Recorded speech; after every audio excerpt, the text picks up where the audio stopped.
Mahigpit na binabantayan ng Department of Health ang patuloy na pagtaas ng kaso ng dengue sa bansa. Ayon sa ahensya, may sinusuri na ring bakuna ang Food and Drug Administration kontra dengue. Nakatutok si Oscar Oida. Sa Tandang Sora Elementary School sa Quezon City, hinihikayat ang mga estudyante na magsuot ng long sleeves at mahahabang medyas, pangontra sa patuloy na tumataas ng dengue cases sa lungsod. Kasi yung lamok ba, medyo ang lipad niya ay medyo mababa. So yung nare-reach talaga ay mostly ang kinakagat ay either po yung mga arms ng bata and ating mga legs ng bata. So yun ang aming inaagapan kasi usually dun common na nakakagat ang bata. Ine-endorse din nila ang paggamit ng mosquito repellent para mas makasiguro.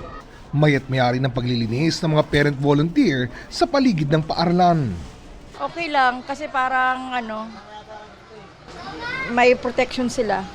Sa akin okay naman po kasi syempre sa daming ngayon marami nang namatay mahirap na, nag-iisa lang yung anak ko.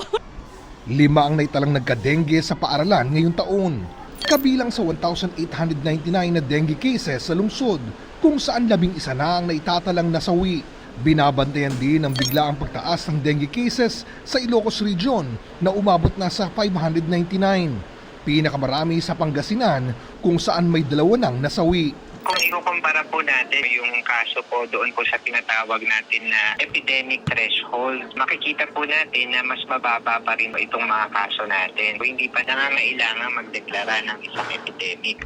Sa kabuuang tala ng Department of Health, umabot na sa 28,234 ang dengue case sa bansa mula Enero hanggang Pebrero ng taong kasalukuyan. Mas mataas ng 40% kumpara sa kaparehang panahon noong 2024. Pinakamarami sa 9 na lugar sa loob ng Calabarzon, Central Luzon at NCR. Meron kaming SIAM na LGU kasama ng Quezon City dun sa SIAM na yon na nakitaan natin ng pagtaas ng numbers. Dahil sa nakakaalarmang pagsipa ng dengue cases, inilunsad ang Empowering Networks to Defeat Dengue o End Dengue Coalition. Samahan na binubuo ng mga medical organization sa bansa na layong matuldukan ang pagkamatay bunsod ng dengue by 2030. Sa kanilang liham sa Pangulo, hiniling nila na apurahin na ang paghahanap ng bakuna laban sa dengue sa lalong madaling panahon. WHO recommended that for highly endemic countries, kagaya ng Pilipinas, gumamit na ng mga paraan na efektibo. Vaccine is one of them. Ayon naman sa DOH, may inaaral lang bakuna sa kasalukuyan ang Food and Drug Administration.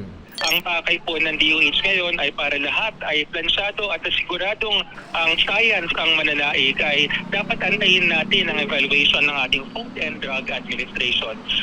Para sa GMA Integrated News, Oscar Oida, nakatutok, 24 oras.